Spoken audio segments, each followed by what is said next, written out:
Hello मित्रों, दोस्तों, भाइयों, बहनों, बेटियों, नमस्कार। नमो बुद्धाय।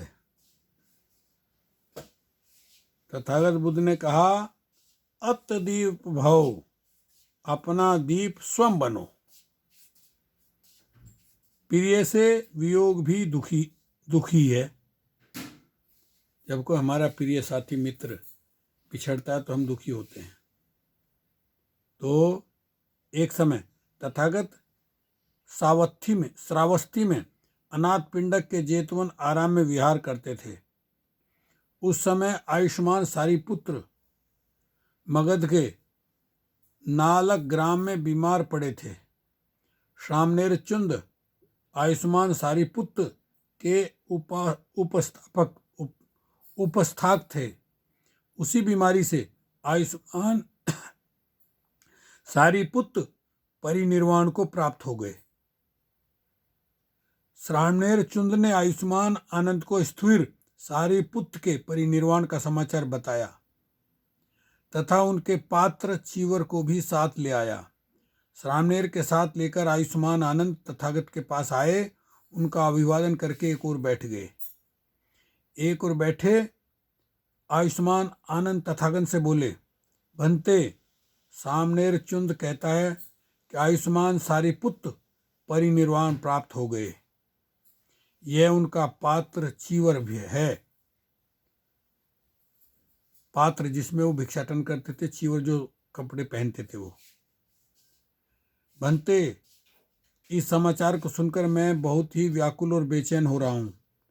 मुझे दिशाएं भी सूझ नहीं रही हैं, धर्म भी समझ में नहीं आ रहा है। आनंद, क्या सारीपुत्र शील स्कंद को लेकर परिनिर्वत हुआ है, या फिर समाधि स्कंद को, या प्रज्ञा स्कंद को, या विमुक्ति स्कंद को, विमुक्ति ज्ञान दर्शन को लेकर परिनिवृत्त हुआ है? नहीं भंते, आयुष्मान सारीपुत्र न तो शील स्कंद को लेकर परिनिवृत्त हुए हैं, न तो समाधि स्कंद को, न तो प्रज्ञा स्कंद को, न तो विमुक्ति स्कंद को, न तो विमुक्ति ज्ञान दर्शन को लेकर परिनिवृत्त हुए हैं। किंतु वे मुझे उपदेश देने वाले, धर्म सिखाने वाले, धर्म बताने वाले, उत्साहित, प्रेरित और प्रहर्षित करने वाले थे। भगवान कहते हैं, सह ब्रह्मचर्यों पर अनुग्रह रखने वाले थे, धर्म संबंधी उलझनों को दूर करने वाले थे। आनंद कह रहे हैं, मैं इस समय आयुष्मान सारीपुत्र द्वारा धर्म में किए गए उपकारों को स्मरण करता हूँ। मैं उनके प्रति अति कृतज्ञ हूँ। आनंद, क्या मैंने पहले ही उपदेश में नहीं, भगवान बुद्ध कह रहे हैं, आनंद, क्या मैंने पहले ही उपदेश में नहीं किया है कि कहा है कि सभी प्रियों से वियोग होता ही रहता है। जो कुछ उत्पन्न हो तो हुआ है, वह विनाश को प्राप्त न हो ऐसा नहीं हो सकता।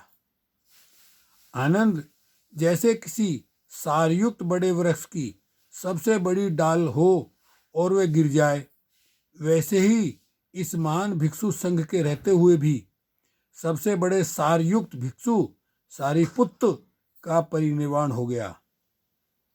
आनंद, यही सृष्टि का नियम है। जो उत्पन्न हुआ है वह एक न एक दिन अवश्य नष्ट होगा ही।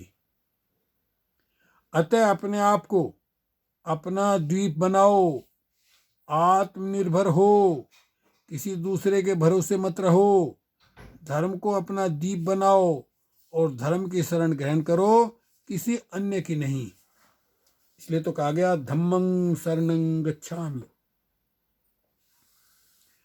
आनंद, कोई भिक्षु आत्मदीप होकर, आत्मशरण होकर, न कि अन्य किसी की शरण ग्रहण कर, धर्मद्वीप होकर, धर्म शरण होकर, न कि अन्य किसी के शरण ग्रहण कर कैसे विहार करता है? आनंद, भिक्षु 3.5 हाथ के कायारूपी लोक में राग और द्वेष को दूर कर श्रमशील, स्मृतिवान और संप्रज्ञानी बन काया में कायानुपस्सी होकर विहार करता है। 3.5 हाथ के काया रूपी लोक में राग और द्वेष को दूर कर श्रमशील स्मृतिमान और संप्रज्ञानी बन वेदनाओं में वेदनानुस्पयी होकर विहार करता है। 3.5 हाथ के काया रूपी लोक में राग और द्वेष को दूर कर श्रमशील स्मृतिवान संप्रज्ञानी बन चित्त और चित्तानुपशयी होकर विहार करता है। 3.5 हाथ के काया रूपी लोक में राग और द्वेष को दूर कर श्रमशील स्मृतिमान संप्रज्ञानी बन धर्म में धर्मानुपश्य होकर विहार करता है। और आनंद, इस प्रकार भिक्षु आत्मदीप होकर आत्मशरण होकर न कि अन्य किसी की शरण ग्रहण कर धर्म द्वीप होकर धर्म शरण होकर न कि अन्य किसी की शरण ग्रहण कर विहार करता है।